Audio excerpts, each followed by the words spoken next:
नफरत की आग में देश को झोंकने की कोशिशें की जा रही हैं। कुछ लोग नफरत फैलाने के लिए हर हथकंडा अपना रहे हैं। इससे अछूती अब देवभूमि भी नहीं रही। भगवानपुर में हनुमान जन्मोत्सव के दिन जो बवाल हुआ, उसके बाद ये मामला अब तूल पकड़ता हुआ नजर आ रहा है। अगले महीने राज्य में 4 धाम यात्रा भी होनी है। ऐसे में अब साधु संतों ने भी सरकार से एक खास मांग की है। ये रिपोर्ट आप देखिए।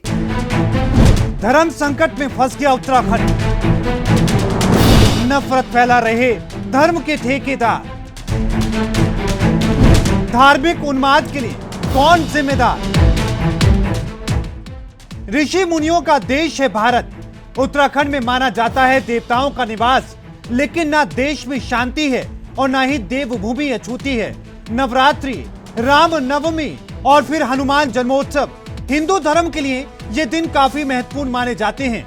अपने धार्मिक उत्सव मनाने के लिए हिंदू संगठनों ने जगह जगह शोभा यात्राएं निकाली, लेकिन कई जगहों से शोभा यात्राओं पर हमले की खबरें सामने आई। एक ऐसा ही मामला सामने आया देवभूमि उत्तराखंड से। उत्तराखंड के हरिद्वार जिले तक के ये नफरत की आग पहुंच चुकी है। जिले के भगवानपुर में शोभा यात्रा पर पत्थर बरसाए गए, जिसके बाद सियासी पारा हाई हो चुका है। इस मामले में उत्तराखंड कांग्रेस ने सर्वधर्म सद्भाव प्रार्थना सभा का आयोजन किया। इस दौरान नवनियुक्त कांग्रेस के प्रदेश अध्यक्ष करण माहरा ने बीजेपी पर जमकर भड़ास निकाली।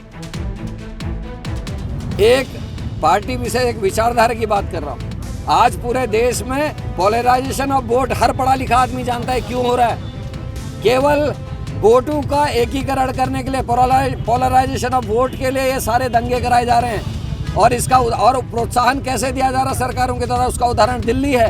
केजरीवाल जी पे जिन्होंने आक्रमण किए उनको जेल भी, और जब वो जेल से छूट के आते हैं एक पार्टी विशेष के दफ्तर में उनका स्वागत अभिनंदन किया जाता है। कार्यकर्ताओं के बीच में उनको महामंडित किया जाता है। अगर हिंदू मुसलमान सिख ईसाई आपस में लड़ेंगे, क्या देश एक रह पाएगा?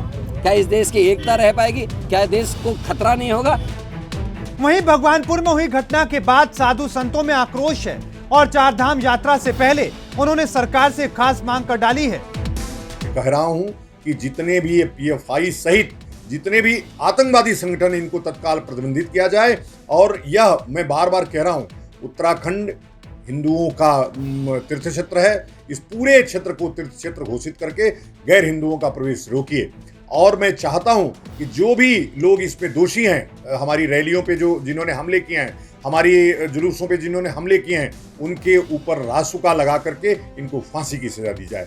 जब तक आप देखिए, घर गिराने से इनके ऊपर कोई असर नहीं पड़ा।